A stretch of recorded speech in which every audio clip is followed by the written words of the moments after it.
All right. So, how is everybody doing? Good, I hope. Um, just got off a ride with my son on the Honda Fury. I hate the name of that bike. I really do. There's a lot I hate about that bike. There's a lot I love about that bike. And I'm not going to get into that here because this is not that channel. But I did want to talk about a community post I made.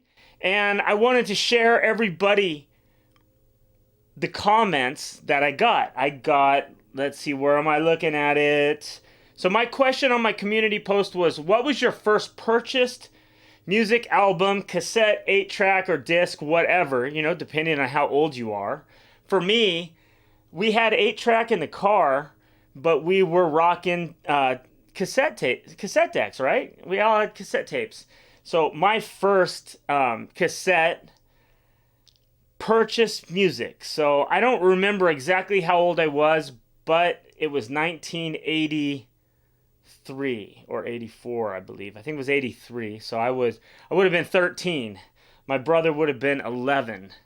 So my first three, and this was we shared everything. That's the way it was at our house. So me and my brother, first albums. My first choice was Rush, Signals. Is that what it was called? What did I put in here? My first three cassette tapes, all on the same day in 1983, were Rush, Signals, Quiet Riot, and I think I said Metal Health, and I think somebody said Mental Health in the comments, and Def Leppard, Pyromania. Those are the three. And then I wanted to read the comments on here and make a quick video of it because I was interested to find out. So 7 comments, 7 likes. That's pretty rad. And the first one is Buckeye Creeker. We have the same taste, brother. Since you mentioned 3, mine were Van Halen 1984. Oh, that was epic. I definitely got that one when it came out. Quiet Riot. He says Mental Health. I thought it was Metal Health. I really don't know. And then he had Metallica Master of Puppets. So Master of Puppets for me didn't come till I was in high school. And man, that one was a permanent fixture inside my tape deck for a while. Um, Master of Puppets, Master of Puppets. Like, I love that. And then, my mom and dad went through the music, Depeche Mode, Metallica, Master of Puppets, Flies on the Windscreen, Black Celebration, you name it. It was all satanic. It was all demonic. And it was bad news. And my parents tried to take it away, but we got it out of the trash and we hid it. All right, so second comment is 2A Bear. And that's my original Creek Squad Holler Boy friend. And he says Led Zeppelin, The Clash, okay, Combat Rock. Dude, I wasn't really I wasn't really a Zeppelin fan ever. I know that's going to get some shade from you guys. But The Clash, the Combat Rock was NoFX, full on, big time. For me, NoFX didn't come to the 90s, probably maybe the late 80s. All around 82, 83. And yes, I listened to K-Rock, KROQ. Laugh out loud, keep it cool, brother. So that's for those on the West Coast. I think they might have K-Rock in other communities across the United States, possibly too. I know it's a big station. And then we've got Skipper. Hold on, let me take a closer look.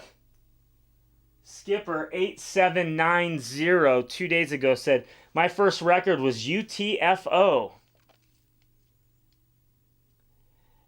And I don't know what that stands for. Then I bought Hank Williams Jr. cassette, but my most memorable, that was the first few I was really stoked about because I bought it at a flea market and I wasn't allowed to have it, was Two Live Crew.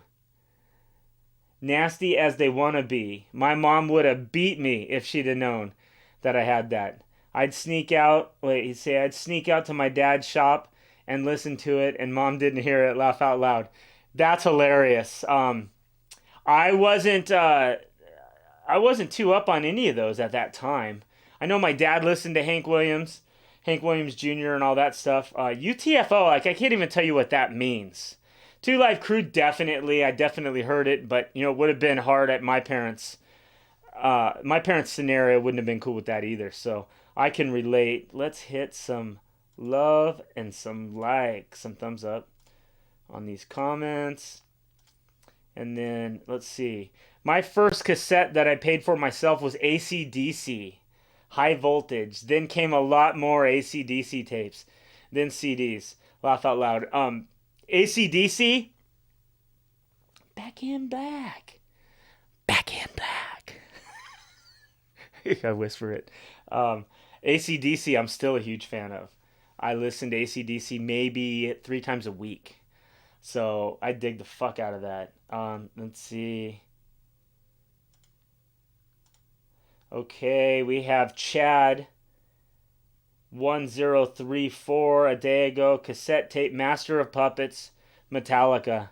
Definitely. The Black Album was probably my first Metallica tape cassette I bought. But Master of Puppets, that was probably my favorite song, to be honest. I dig that song still to today. Okay, and then we got, let's hit that. Chad 1034. No, I already read that one. See how the old brain works? Let's see. Last comment here is Kiki Frevzizier at Kiki Frevzizier 603. Okay, I don't know that name. Beastie Boys, License to Ill. Epic! That was an epic choice. Right on. I like that. I didn't have Beastie Boys. That was something I got into later in the 90s. Also, back when, you know, the grunge style was in, and we were wearing the ghetto gowns and the big ass baggy pants. What do they call them? The Jenkins? I don't remember. But you know, the big ass bell bottom pants that sagged, right? Like, I was a skateboarder out in the West Coast, and that whole ghetto gown, like, seriously baggy shit was popular. And that's kind of when I got into all of that. That's really when I sort of branched out with music at all, because I had my own money. And I sort of had it then. I always had good jobs for my age, and I just squandered it all over town. Nowadays, it's a little different. But, so anyway, I want to thank everyone that made a comment for playing around on that. I had a lot of fun reading it and bringing back, you know, my memory, some things that, and how much. I mean, because you just, when you hear it, it brings back the feeling of it. And that's what I love so much about music. And I'll tell you guys, since we're talking about music, Built Like That, dude, is still my favorite. Still, I get sort of weird with that song, dude. All right, peace out. I'm gonna react to a lot more videos today. I'd like to get this one up now. I still have 2 or 3 videos that have been ready to go that I haven't even put out. I gotta do maybe like a little update about my dad. Let me just put it on here. To anybody still hanging around, I just got back from California. I went out to see my father. I didn't bring a skateboard, you know, as much as I wanted to be able to go hit some of the skate parks out there. You know, I'm a big skateboarder. I ride pools. I didn't do it. It was all about my dad. I wanted to devote every day to driving from Temecula Valley into LA to go see him. And I spent a lot of time with him, and it was a very big roller coaster. He had made a good recovery before I went. Then he got moved to a convalescent center, and they just effed him up. I mean, back to emergency room, do not resuscitate bracelet again. We thought we were going to lose him a second time because that convalescent center wasn't keeping him hydrated enough. And the electrolytes were dangerously low. You know, fast forward a little bit, the emergency room gets him back up again. Still not to where he had gotten when I came out to visit him, but he was asking me crazy stuff, man. Crazy stuff. I'll put it in here. He had one hand clenched, and he never opened this one hand, and it was mega swollen. I'm talking like that size. It was bigger than his head. So if you can see it on me, that was, it was massive. I mean, I'm talking fingers like easily little finger. Like, I'm having a hard time with that angle. Anyway, his hand got big, and it turned out later, because like he asked me when I got there, he's like, yo. He didn't say yo, but he goes, are you packing? And I'm like, Dad, what? He's like, you packing? You packing heat? And I was like, no, man, we're at the hospital. And he goes, well, go down to my truck and bring out that bag that it's got a couple of like handguns in it. And I was like, what? And he's like, seriously, we've got to stand guard here because the night nurse is a bitch.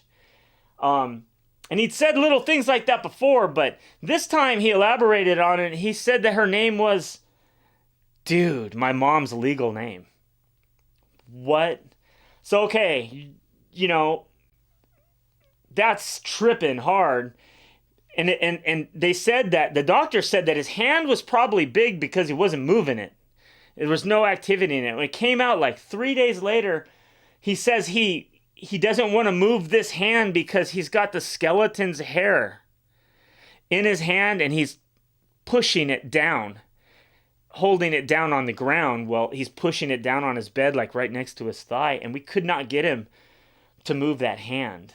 And, you know, I thought, to me, that was heavy, you know, because it's like, my mom was domineering in the family. And it came out later, after my mom passed away 2 years ago, that I think she kept the family together. And so her, like, kind of dominance over my dad and keeping him on the straight and narrow, because, you know, we were always raised thinking he was super shy guy and, you know, afraid to order, like, to go up to the Dairy Queen.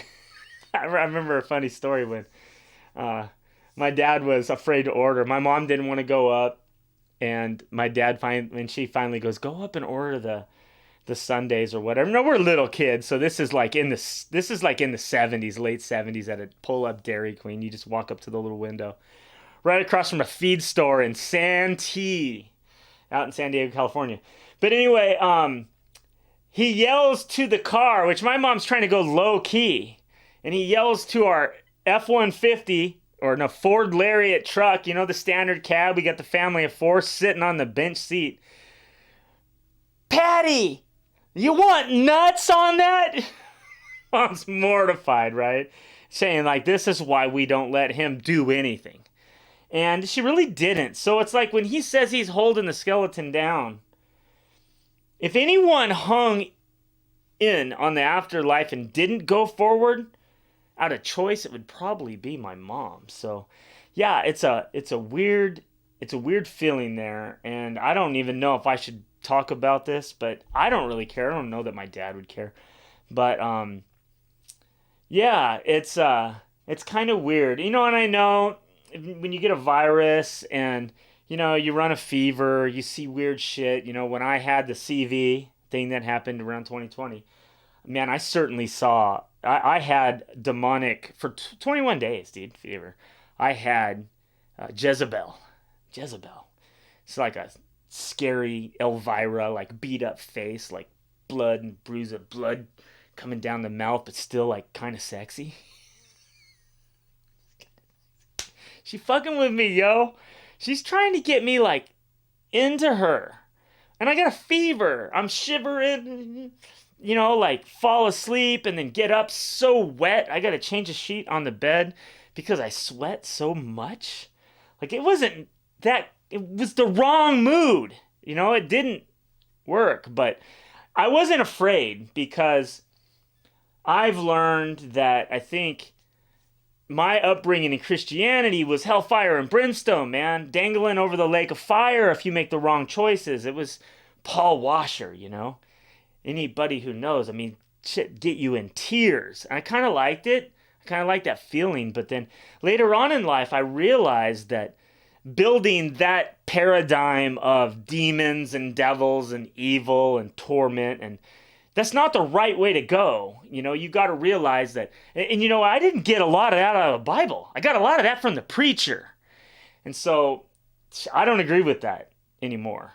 You know, I don't agree with that at all. And I think if you do, you might listen to what I'm saying and think about it, maybe slightly detach yourself from some of that thinking so that you're not holding the skeleton's hair down.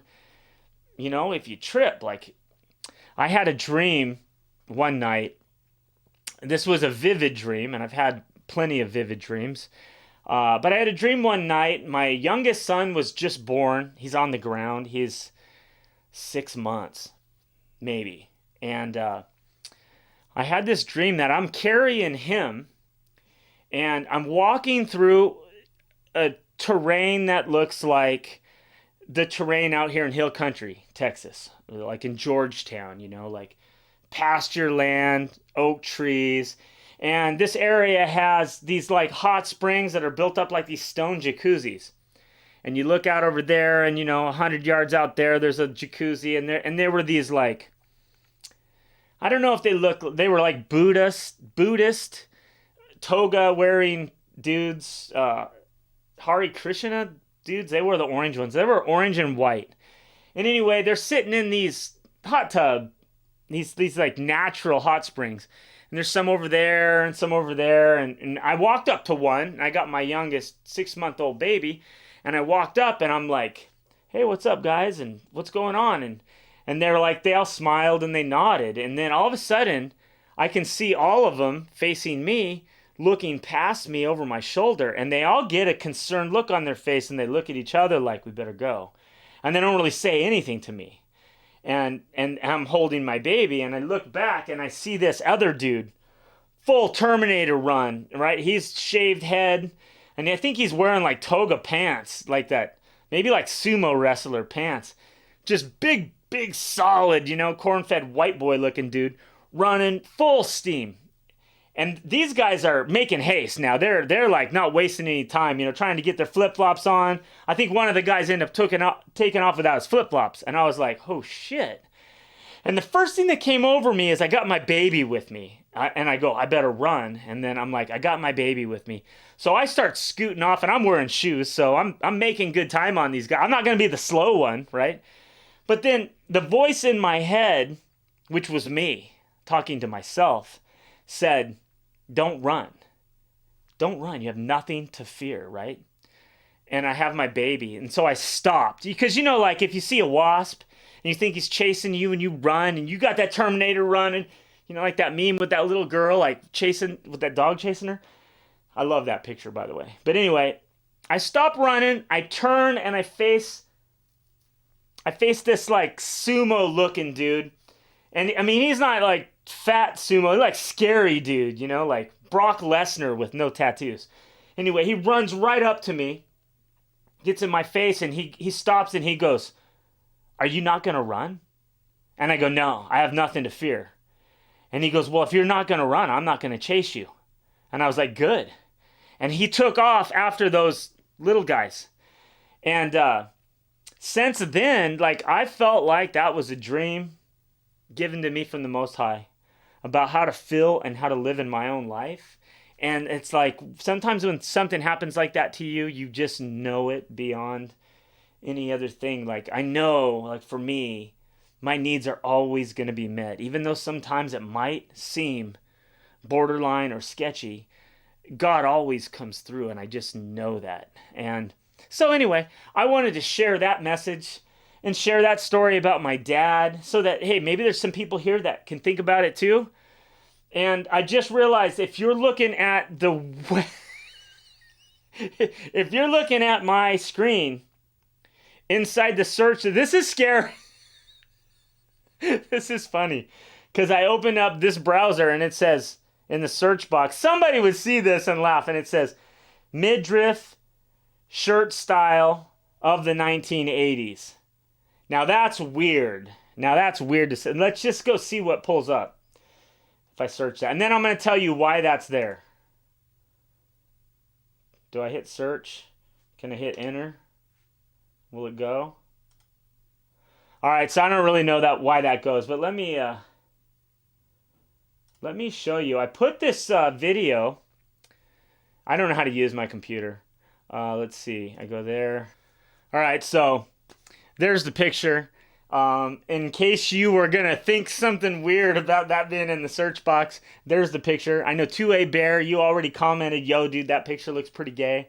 It looks pretty gay, but I used it in my 80s rap that I wrote You know, it's comical. I call it OG Geezer or What Up Geezer or some shit like that. I don't know.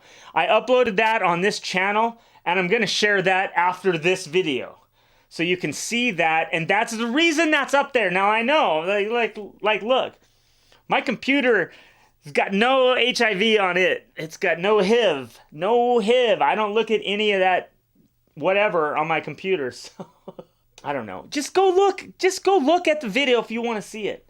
Okay. Anyway, peace out, you guys. Love you. Take care. Catch you later. All right. Bye.